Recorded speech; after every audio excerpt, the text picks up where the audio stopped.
Hello there, my name is Stallone-Obaraemi. It's me again and trying to have some conversation with you at this time.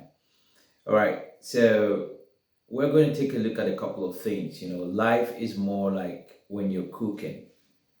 So you put different ingredients as you prepare the meal. At the end of the day, sometimes people really don't know what happens in the kitchen, the stress you go through in the kitchen, to get everything set up. All at the end of the day, they get to find out is, was the meal worth it? Did they enjoy the meal or not? So, in the same vein, life is a series of choices and decisions that we make. At the end of the day, that is what life is. When you take a look at your life up to this point, it is a function or it is a picture of the decisions that you've made, because the decisions and the choices that we make, they shape our present and they also shape our future. Okay, so each decision that we make has a potential to impact our lives in various ways, and sometimes we fail to consider the long-term consequences of our actions or our choices. One question that we often overlook is, listen, if my future self looks back and sees my present self today, will my future self thank my present self? So I try to look at the importance of making choices that align with our long-term goals and well-being, and how we can consider such decisions so that we can eventually lead a fulfilling and rewarding life. So I'm going to look at various blocks. It's not like what I'm going to present today in today's video, like it covers everything, but we're going to look at various blocks rather, and see how what we can learn and how we can apply this in our lives. Okay. So one of the most significant areas that we need to look at is our health and wellness. And will our future self look at today and say the way we led our life and the things we had, the way we lived today, uh, make that our future self? Will it make our future self look back and say, "Hey, thank you"? The choices we make today, such as eating, exercising regularly, getting enough sleep, and managing stress, they are all important as to what our life's going to look like in the future, because it will have some significant impact on our physical and mental health. All right, so it is very important that we take care of our well-being, okay, and our vitality. So I have friends that will tell you, I know that sugar hurts me, but I can't stop taking sugar. All right, I know that I'm not supposed to do this, I'm not supposed to do that, but I can't stop. The point is, it's going to impact your future self. I remember many years ago, my father visited me, and my father said, "Hey, you know what? That you look," he said, he was saying something like, "You look too young for your age. You need to take something maybe." And my father's way, in his sense, like, drink something like Gulda and all that stuff if you're actually from Nigeria.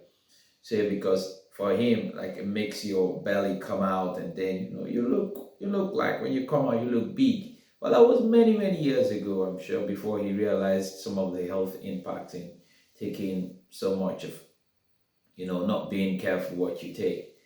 And I told him something. I said, so when I grow big and then I get older, what legs will carry the weight? And we all laughed. But the point is, I was conscious of I've always been conscious of, okay, well, at some point you begin to probably grapple with weight. So I'm not here to talk about maybe whether you're slim or you're I'm not talking about weight and all that stuff. I mean, it's not, so I don't care. Not like I don't care. I'm not focused on how we look. Basically, this video is more about health. So for some people, they've got big bones, they can carry themselves, their feet, no matter the size, how you see them, that's okay. But all of us would have to decide at some point how we want to lead our lives, so that when our future self looks at our present self health wise, we look at that our future self will say, "Hey, you did a good job." Another thing is financial planning. This is another aspect that our future self can benefit, or either benefit or maybe suffer from, when it comes to financial choices, when it comes to saving money, investing wisely, making responsible decisions, living or not living on credit, and all of that. Financial security, independence in the future, all of that would eventually come to play at some point. If you're a reckless spender, you always borrow in order to keep up with the Joneses, it will come up at some point, except you have a system that actually generates the needed money or funds that you need to protect or to fund your lifestyle. Okay, I have come to realize that when it comes to financial stability, you need to learn to accumulate, and then you need to learn to protect whatever you've accumulated. You need to learn to multiply it and learn how to transfer it. So, but that's a video for another time. But if you don't understand, if you don't have financial intelligence, how to manage yourself, eventually your future self will look back and say, and look at your present self and say, "Hey, guy, man, you did not try to do the right thing." So, if you neglect your financial planning and you overspend, you become reckless, the result can be financial difficulties. And you don't want your future self to be in there. Your family, your family, your children, spouse, all of them are just going to probably bear the brunt of your decisions if you are reckless. So be mindful, all right? Be mindful. Being mindful of our financial choices and decisions today can have a long-term positive effect. But if we're reckless, it can also remove that comfort that we would have enjoyed in the future, when we're probably frail and not as strong as we are today to do certain things. The other thing you might also need to consider when it comes to giving your future self a gift is your education. It's not just about going to school and studying any course. I mean, if you decide to go to school and decide to go to by school, I mean going to a higher institution. Because for some, I've met so many persons who said, I don't have to go to the university. As it were, in my days growing up, everyone wanted to go to the university.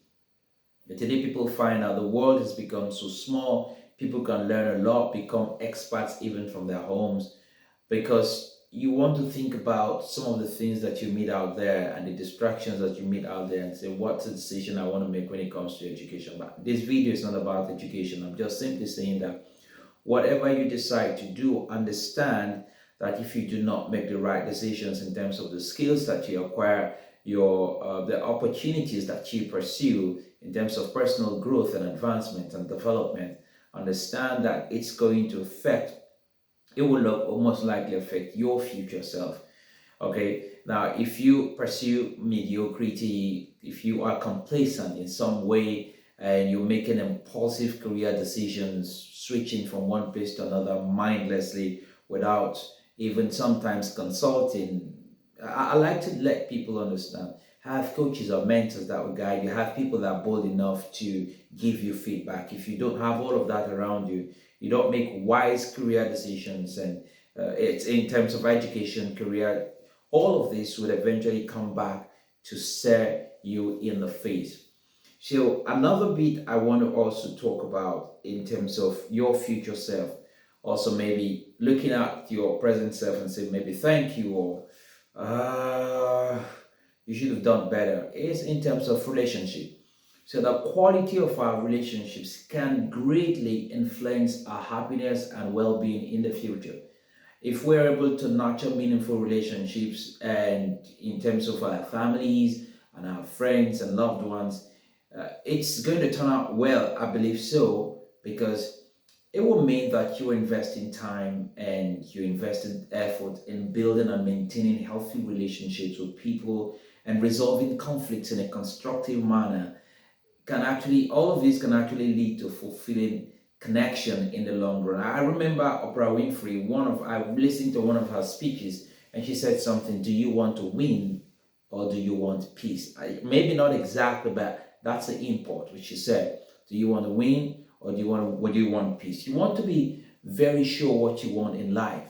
You don't have to win every case, you don't have to win every battle, win every war. But of course, you can win every battle and every war if you pursue peace. Always ask yourself, how can this be beneficial to everyone involved? How can this maintain peace in the community, in the family, even if I have to stay wronged, even if I have to give up something? And I can guarantee you it's never easy to give up something. I can guarantee you it's not easy to forgive people when they hurt you, and it is a lot more difficult when they don't care how you feel, when they don't come back to apologize. But understand that not forgiving people, it's like it's been said many times, not forgiving people, it's like taking poison and expecting someone else, all right, to die, because you're holding yourself down too. So, what am I saying in essence?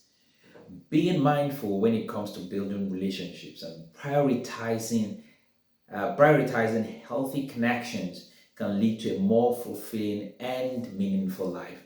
So, well, I mentioned like three parts that we all need to pay attention to. Another part I want to mention that we perhaps also need to pay attention to is personal development.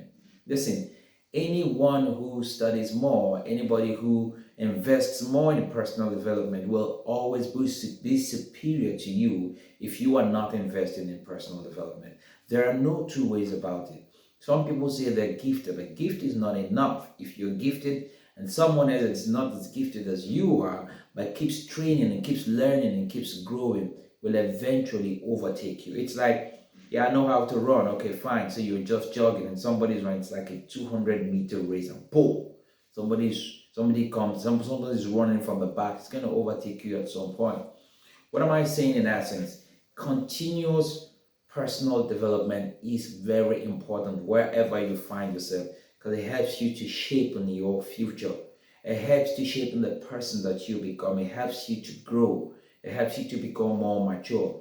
You see, making choices that promote self-development, such as learning new skills, so getting to achieve setting goals and stepping out of your comfort zone and facing challenges and all of that, they're all important to growth. But if you avoid facing challenges and you want to stay in your comfort zone, understand that your comfort zone, I've said it several times, is actually your death zone. You're comfortable. We all feel it all happens to all of us. Happens to me too sometimes. I can tell you, even before I wanted to come do this video, I had something to share, but I just went out. I lost a friend to a senior friend, and we just came back from the funeral. And I was like, sure, I want to do this now. I have something I want to share, but I wanted to do this earlier. I had said, okay, let me go take a nap. I came back, it was still draggy. Do I want to do this? But I said, okay, I need to share this message. So the point is, if you ask anybody in the world, whenever you want to do something that you think is going to be beneficial, sometimes you feel like, you sure I want to do this? You drag. That's how it is when it comes to personal development. Sometimes we're not in that space. We're not in our comfort zone. Sometimes, okay, so we're in our comfort zone. We just don't want to be taken out of the comfort zone, but we need to get out in order to achieve what we're looking for. I must tell you really that if you stay stagnant, avoid challenges, neglecting self-improvement, it can really, really hinder your growth. So I'm urging you to actually be proactive when it comes to personal development, personal growth, personal effectiveness, because all of this will lead to a more fulfilling and enriching life. Again, question is, if your future self sees your present self, will your future self thank your present self? That's something we all need to ponder on, isn't it? Okay. So the next thing you want to think about is how much impact are you creating in the world? The choices that we make today also have an impact on other people and the world around us. Acts of kindness, compassion, service to others can make a positive difference in the lives of other people and even people around us. And this will eventually contribute to a better community. I know that we live in an imperfect world, and I'm a firm believer in that. We cannot solve all the problems in our lifetime. We do not have the capacity. It might be challenging, but humans do not have the capacity to solve all human problems. No, I don't think we do. I believe we don't. But in our space, wherever we are, we can make some small difference wherever we go, step by step. It could be a simple act of kindness. It could just be courtesy. It could just treat people the way you want them to treat you. It's that simple. I think it's a golden rule. So when we do that, we'll be able to impact the community, help people, and probably leave a legacy that down into the future generations to come will look back and say, okay, he did this or she did this, and that's why we're here today. All right. So I just hope that this has really gotten to you and it's been impactful, this video. If you did learn anything, please, I urge you to like this video and also share it with other people. We can tell who we can impact by virtue of what we send to them to watch. Okay, please subscribe to this channel. We want to grow it, and we want to be sure that we help as many persons as possible to gain personal effectiveness. My name is Stallone-Obaraemi Samuel, and my sincere desire for you, my friend, is that you go on succeeding by becoming a better version of yourself. Until I come your way again, keep growing, and bye for now.